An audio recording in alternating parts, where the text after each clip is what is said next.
I didn't know much about bees when I fell in love with them, and there is a lot to know.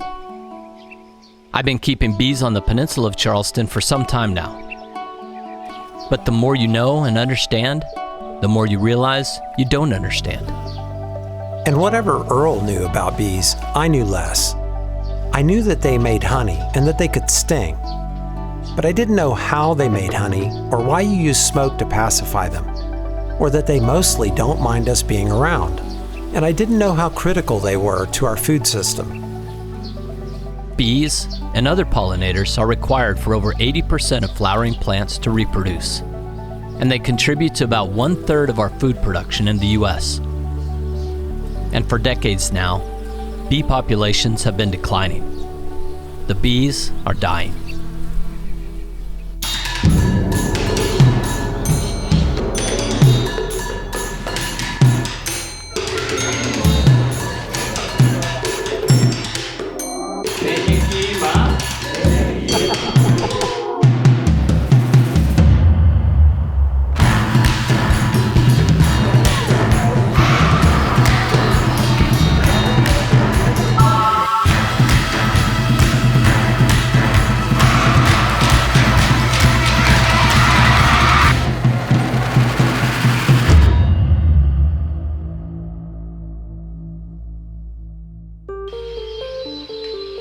A worldwide decline in bee populations has been baffling scientists and beekeepers for years. The Center for Honeybee Research in Asheville, NC, is a nonprofit that aims to remedy that. Executive Director Carl Chesick takes us on a tour of their grounds and the 12-year study they are undertaking with an all-volunteer staff to discover more about why we are losing so many bees. And if they make their way inside of your suit or your bonnet, there you go. You already broke it. Uh-oh. You're never getting out of it. That's not good. Yeah. We've been doing a 12-year study comparison and collecting data on the 2 yards, the upper yard up the hill here and lower yard. We still don't know what's killing the bees. I mean, we're losing an amazing amount of bees every year, and it's been going on for a decade, and we're barely hanging on, keeping the number of bees we have. So we're trying to find out what it is. Our farming system has now relied so much on herbicides and chemicals. They've killed all the pollinators, and the big mono farms, they don't get their crops pollinated unless they bring in semis of honeybees. So I don't think people realize that without bees, they're not gonna have a crop. We're having to raise new colonies to make up for each year's loss. So we're just one disaster away from having a major problem. And people are like, well, we're not gonna starve or whatever, but what you may see is cherries $55 a pound, watermelons 20 bucks each, that kind of thing. You know, they say 2/3 of everything we eat is bees work, so it's pretty important. Yeah. I got a bee on me. You do? Well, that's perfect. Alice. Hey, Alice, how you doing? What are we gonna see when we open up one of the hives? You're gonna see the bees' home. Yeah. You know, the nursery, you know, where they're raising more bees. You're gonna see foragers coming and going. We may get to see the queen. 95% of the bees that are in there right now are female, which are the ones that can sting. The males don't have a stinger. So explain the difference in the colors and what... The yellow is basically the bees' home. Everything that's in there belongs to them. The blue boxes, that's where we collect the rent, the honey. We'll let Earl fire it up since he's a pro. It's funny, y'all do it a little differently than we do it down in Charleston. Number one, and we don't have electric fences around our hives. We have a resident bear we've named Little Grunt. Yeah. And it was a cold November, did his thing, had a leisurely dinner, and when he left, he went straight up to the camera like 6 inches off and went, "Ugh," and the breath kind of wafted up in the air, and he was... Everything you've ever learned on a cartoon is true. Yeah, yeah. What's really happening when we're smoking bees? There's a couple of theories on what the smoke does. Some say it mimics a forest fire and that the bees panic and think that they might have to abandon their nests, so they gorge up on honey. Yeah. And when they're that full, it's hard for them to turn their abdomen around and plant a stinger. And the other theory is that since most of their communication is by smell, pheromones, that the smoke kind of confuses their chemical signals. If we get a good bed of coals underneath, it stays lit. Let's go say good morning to the girls. And you've already turned that off? Well, if it isn't blinking, it's a good sign. Like your testing Let's test system seems fine.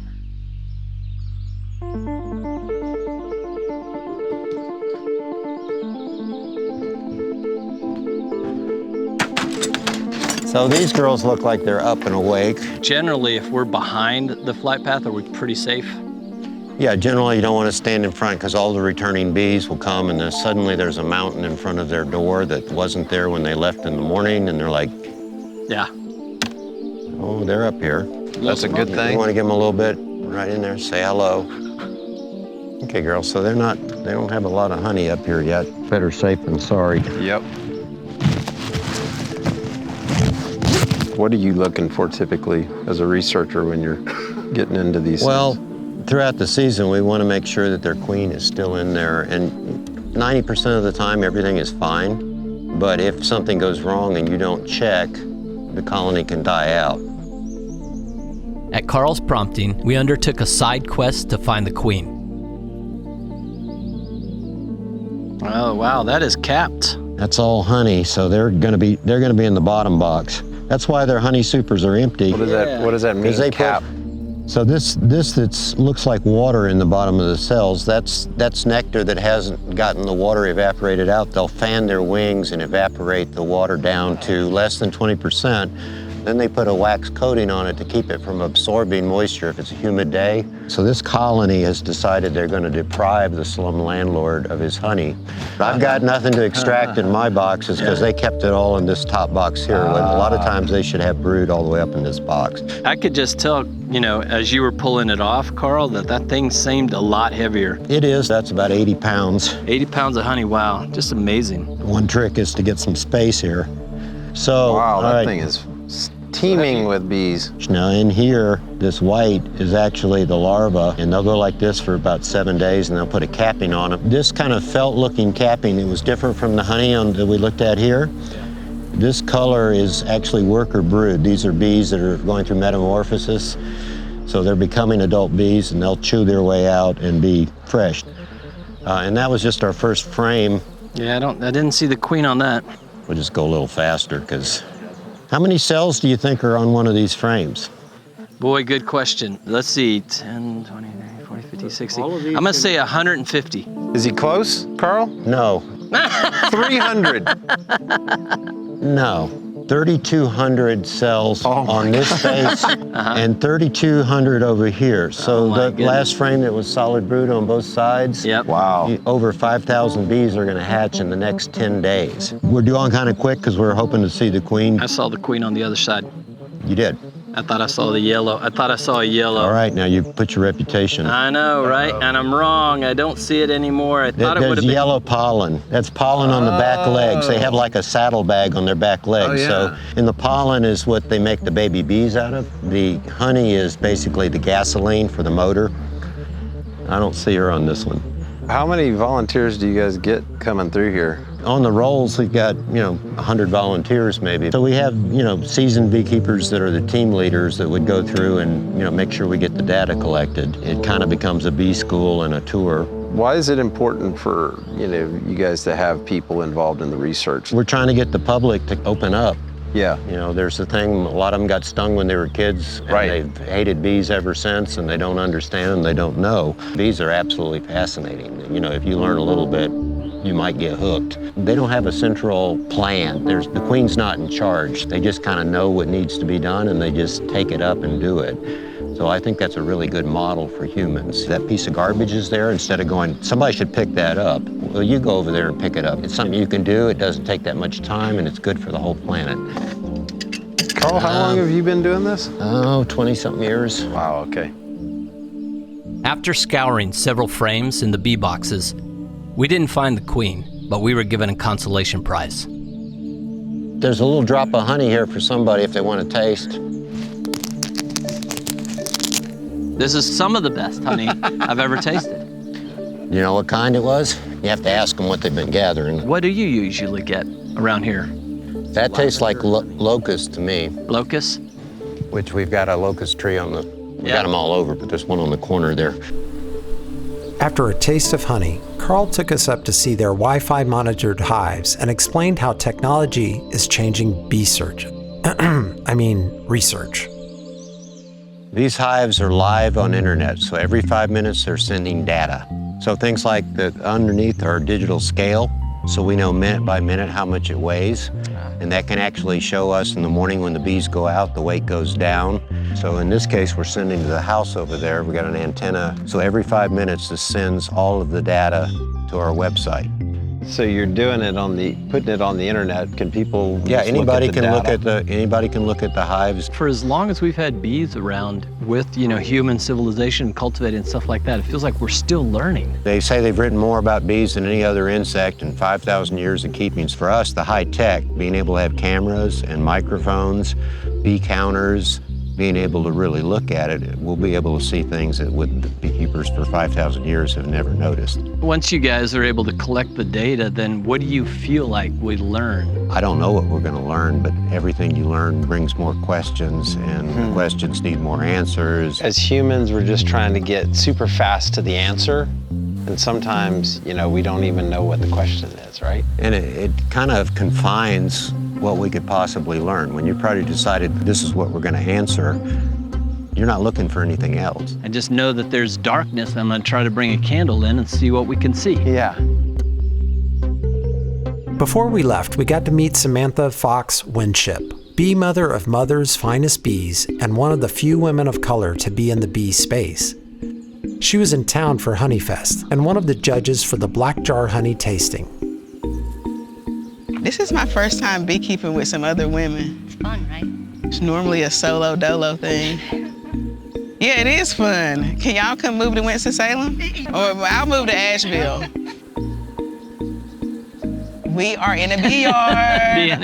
Guess what? I like to be in the bee yard as a beekeeper. It's fun for me. Well, and I am interested because, you've got an interesting story about how did you get into this whole beekeeping, business? I saw a place that needed some representation, and what better than somebody with a crown, red lipstick, and sprinkling some black girl magic out here amongst the bees in the world. Yeah. I hate to interrupt, but I just got stung.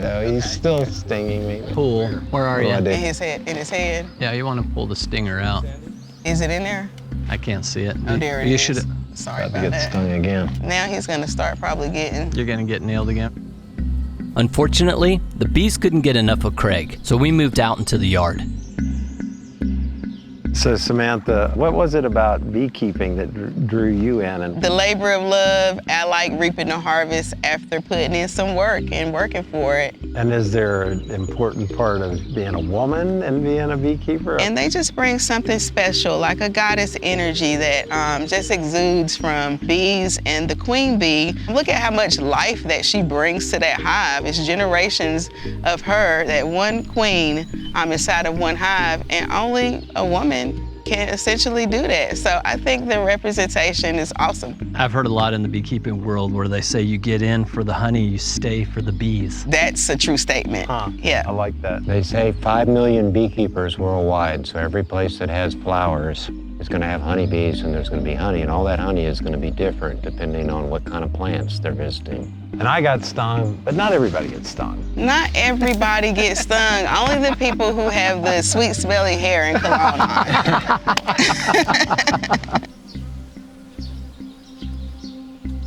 We'll come back to Asheville for Honeyfest in a bit. But first, we want you to meet Honeyman. Bees are kept all over the world, and we were lucky enough to find their leader in St. Croix, Virgin Islands.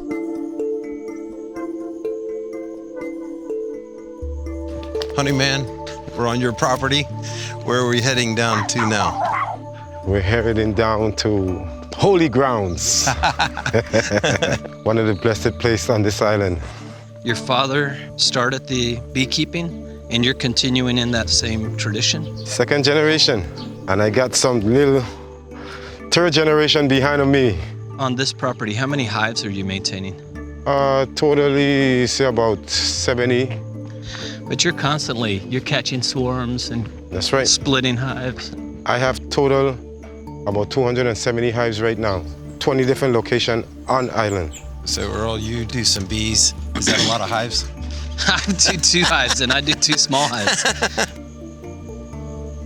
Welcome to my girls. So if they start bouncing against you, that means there's. Yeah, do I need to worry right now, Earl? No, you don't need to worry at all right now. Okay.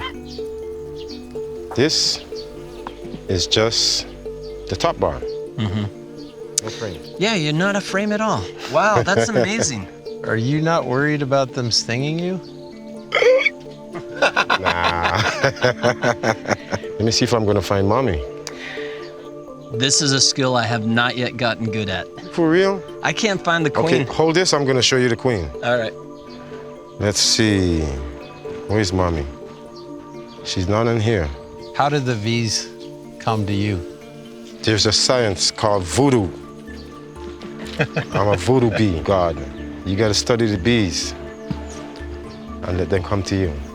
That's right. This honeycomb came out of the wild. Oh, you started with honeycomb. That's right. Say if I captured it out of someone's house to remove, I would take the honeycomb and tie it up on top of this with this piece of wire. Okay? I used to take the telephone wire and tie it on top of this.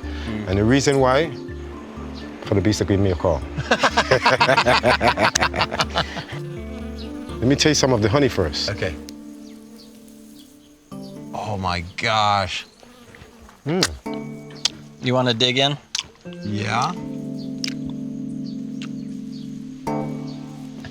I'll have some as well. That tastes very different from the teddy bear. Ah, go ahead and hold I'm it. gonna hold it. You got it? I got it. All right. Again, they don't seem that bothered by me. They love you, that's why. They don't really know me.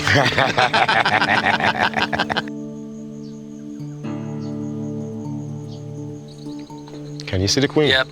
But only because it's obvious. She's got a little dot on That's that right, head. yeah. That's awesome. So this queen is a Hawaiian queen, so you're supposed to be saying aloha. Aloha. The yellow mark tells you the year the queen was born. Okay. So this was born in 2022, yellow color. So how important is the bee industry to the agricultural scene of St. Croix? Honeybees pollinate at least 70 to 75% of the crops that we eat. There's no bees. Are you willing to come and pollinate all of these cucumbers for me? No bees, no food. No bees, no food, right? That's right.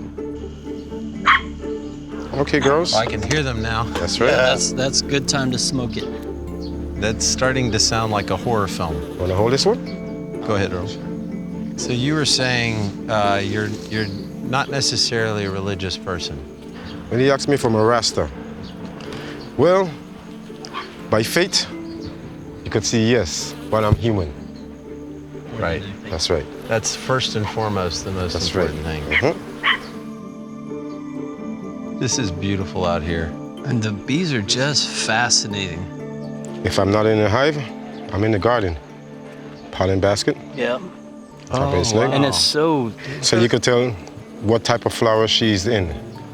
But you could look around, there's no orange flowers, she's traveling far. So the distance that bees will go. 3 to 7 miles radius. The queen lasts 3 to 5 years. Okay. Worker bees, the one that makes honey, 35 days. In that 35 days, they have a job from day birth. They start to clean out all of these holes that is clean to get it prepared for the queen to start laying more eggs. Just to clean up their own Start mess. grooming, that's right. Now, the younger bees is who produce more royal jelly. So that's the second job they're gonna be doing. The third job, they're gonna be going out to be foraging. The last job before they die is to stay in front of the entrance and start guarding. Oh, okay. That's guard bees. Do you remember how I showed you sometime I put it empty? Yeah. This is how I put it empty, and they just built it They do it inside. themselves, They do yeah. it themselves. The same thing with this. If I just put this top empty in the middle, they do it themselves. There's lots of ways to do it, but it's all the bees That's right. do bee things. A Rasta is a Rasta no matter where he goes. A lion is a lion and a bee is a bee. It's mommy. Yep. Yeah, she's huge. Oh yeah, I see her there. The color of the honey will change throughout the year. When the bees make honey, they make it this color first. Right. The wax, they make it this color first, white. Age, the darker it gets. I was gonna ask you about the dark color, because I've only ever seen that color. This one actually is one of the oldest honeycomb in this hive. Can you hear the tone Yeah. of the bees? I So hear once 'em. you hear that, you give them a I little wasn't smoke. gonna suggest it, but it's not bad to start the smoke. When they're angry or grumpy, I'm gonna say, let's go, out of here. And I'm gonna say, follow me. Hot girls. Number one, I'm a person that just love to get in tune with nature. Yeah. This is me. I think it's in my blood. As we headed back, he shared some fresh papaya with us and one last piece of advice. I listened to my elders. The elders said the papaya seeds is good for the prostates. So I'm a man. And I want to live a little extra longer. So you got to eat healthier. Well, I'm making sure I'm eating all the seeds. Well, really, thank you. I mean, for what you're doing, it's for the whole community. The work that you're doing in the farming, the beekeeping, you can tell that you love your island. I don't think I have planned to be leaving anytime. We appreciate you taking the time with us today. And helping me get over my fears of opening up a hive. I'm gonna do that from now on. Exactly. You just got to know the voodoo of the bees.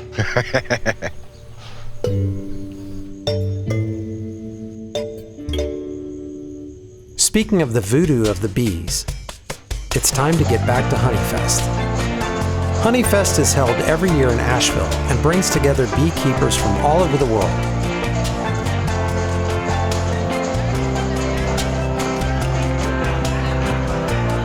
There are a lot of reasons to come.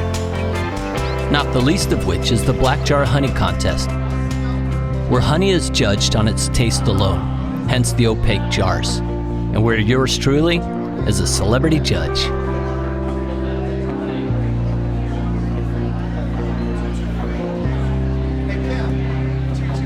Hey everybody, I'm assuming you all have come into this vast space to learn who our winner is for the 12th annual Black Jar International Honey Tasting Contest. Today our judges tasted 30 finalists, and of those 30 they picked winners in 10 different categories from around the world. So all of those category winners, after they got selected, were retasted by the same judges. And the one that they consider the very finest honey is Jose Meseguer from Castello, Spain. That is the world's best tasting honey this year.